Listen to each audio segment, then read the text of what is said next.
নমস্কার বন্ধুরা, test best রেসিপিতে সবাইকে স্বাগত।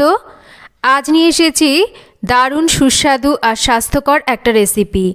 আর হাতে যদি সময় কম থাকে বা বেশি কিছু রান্না করতে ইচ্ছা না করে, আজকের এই স্বাস্থ্যকর সুস্বাদু ওয়ান পট ডিশটা খুব সহজেই বানিয়ে নিতে পারবেন। একদম ছোট বাচ্চা থেকে একদম বয়স্ক অবধি সকলেই কিন্তু রেসিপিটা খুব তৃপ্তি করে খেতে পারবে। রেসিপিটা বানানো যেমন সহজ, খেতেও কিন্তু ভীষণ সুস্বাদু হয়। বানাবো আজকে চিকেন পিশপাশ।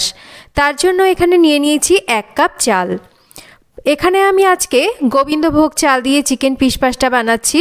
আপনারা চাইলে যে কোনো চাল দিয়ে কিন্তু নিজেদের পছন্দ মতন এই রান্নাটা করতে পারেন, তবে রান্নাটা সাধারণত এই গোবিন্দভোগ চাল বা আতপ চাল দিয়েই করলে ভালো হয়। প্রথমে আমাদের চালটাকে ভালো করে ধুয়ে নিতে হবে। তার জন্য চালের মধ্যে জল দিয়ে আমি চালটাকে একটু ভালো করে এইরকম ডলে ডলে ধুয়ে নিচ্ছি। চালের মধ্যে যেহেতু বেশ নোংরা থাকে, তাই চালটাকে আমাদের বেশ ভালো করে 2 থেকে 3 বার জল বদলে ধুয়ে নিতে হবে।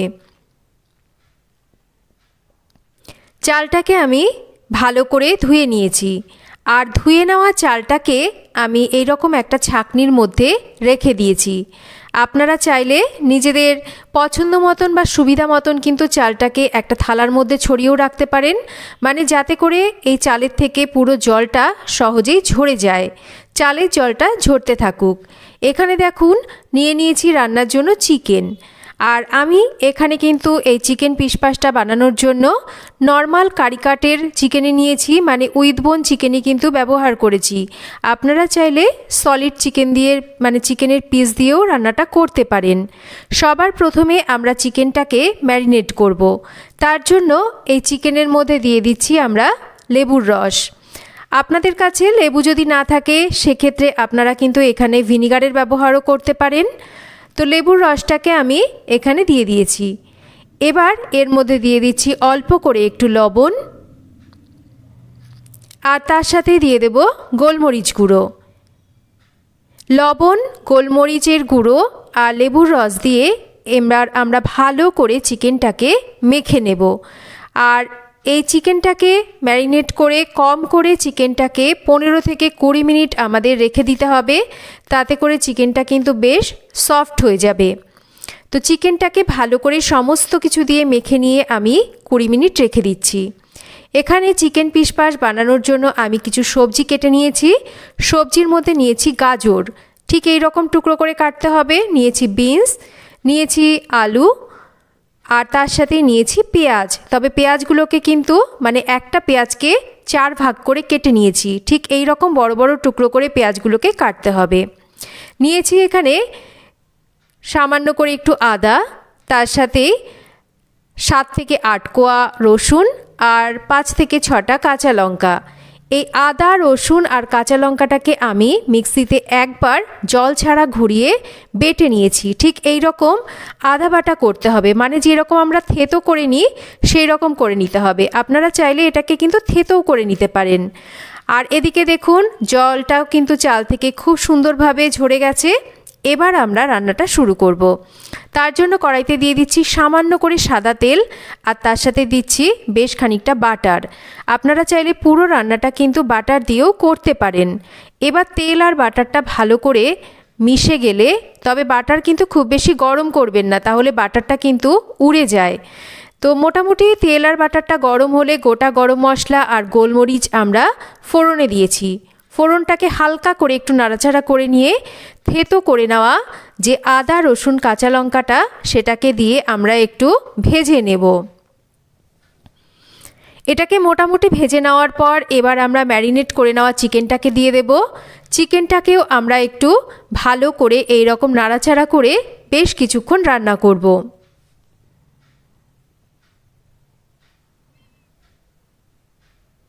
দেখুন চিকেনের রঙটা কিন্তু বেশ বদলে গেছে।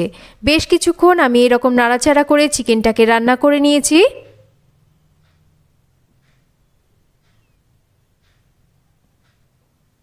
এবার আমরা এর মধ্যে দিয়ে দেব কেটে নেওয়া আলুর টুকরোগুলো, দিয়ে দেব এখানে গাজর আর বিনস। এই সবজিগুলোকে দিয়ে আমরা চিকেনের সাথে আবারও বেশ কিছুক্ষণ নাড়াচাড়া করে রান্না করব।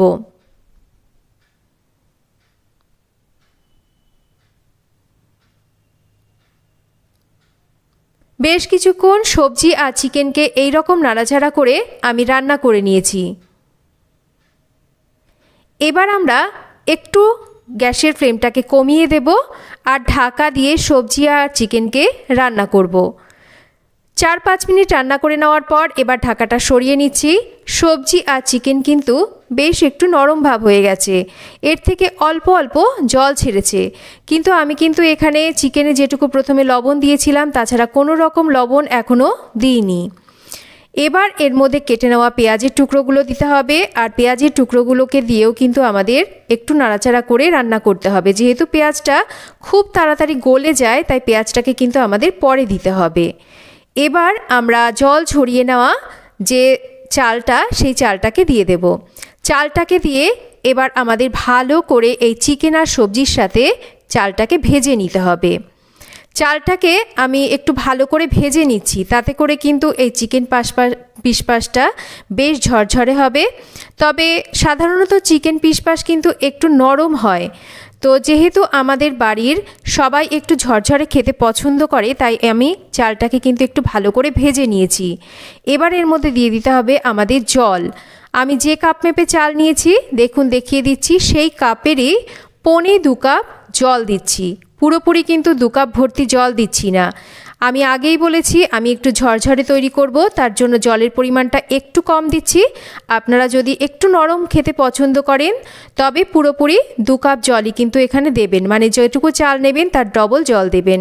স্বাদ মতন লবণটাকে এই সময় দিয়ে ভালো করে মিশিয়ে নিচ্ছি। জলটা ফুটতে শুরু করলে এবার ঢাকা দিয়ে একদম কম আঁচে রেখে আমরা রান্না করব। 5-6 মিনিট পর ঢাকাটা সরিয়ে নিয়েছি। দেখুন চাল, সবজি, চিকেন এগুলো কিন্তু হাফ ডান সেদ্ধ হয়েছে।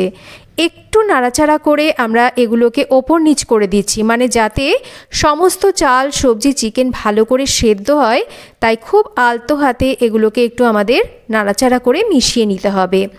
আবারও ঢাকা দিয়ে একদম লো ফ্লেমে রেখে আরও 7 থেকে 8 মিনিট আমরা রান্না করব। 7-8 মিনিট পর আমি ঢাকাটা সরিয়ে নিচ্ছি। দেখুন চাল, সবজি, চিকেন সমস্ত কিছুই কিন্তু পারফেক্টলি সেদ্ধ হয়ে গেছে, আর জলটাও কিন্তু একদমই নেই, একদম ঝরঝরে কিন্তু রাইসটা তৈরি হয়েছে। আবারও বলছি, আপনারা যদি এই রান্নাটা একটু নরম খেতে পছন্দ করেন জলের পরিমাণটা আর একটু বাড়িয়ে দেবেন। আবারও ঢাকা দিয়ে দিচ্ছি, গ্যাসের ফ্লেম বন্ধ করে আমি 5 থেকে 7 মিনিট স্ট্যান্ডিং টাইমে রেখেছি। দেখুন চিকেন পিসপাস আমাদের একদম রেডি। এটাকে আমরা গরম গরম সার্ভ করতে পারি। জ্বর জ্বালা হলে বা শরীর যদি খারাপ হয় তাহলে কিন্তু এই রেসিপিটা আপনারা বানিয়ে দিতে পারেন বা নিজেরাও বানিয়ে খেতে পারেন। বাচ্চা থেকে বড় সবাই কিন্তু রেসিপিটা খেতে খুব পছন্দ করবে। আর রেসিপিটা যেহেতু খুব স্বাস্থ্যকর, স্বাস্থ্যের জন্য খাওয়াও কিন্তু খুব ভালো। আশা করছি আমার আজকের এই 1 পট মিল চিকেন পিসপাসের রেসিপি আপনাদের সবার ভালো লেগেছে। রেসিপি ভালো লাগলে আপনারাও বাড়িতে একবার বানান। আশা করছি আপনাদের সবার ভালো লাগবে। কেমন লাগলো রেসিপি একটা কমেন্ট করে জানাবেন। রেসিপি ভালো লাগলে একটা লাইক করবেন, শেয়ার করবেন, আর যদি চ্যানেল সাবস্ক্রাইব করা না থাকে তাহলে চ্যানেলটাকে সাবস্ক্রাইব করবেন। হাতে সময় কম থাকলে এই রকম রেসিপি কিন্তু আমরা সবাই চাই। সবাই ভালো থাকবেন, ধন্যবাদ।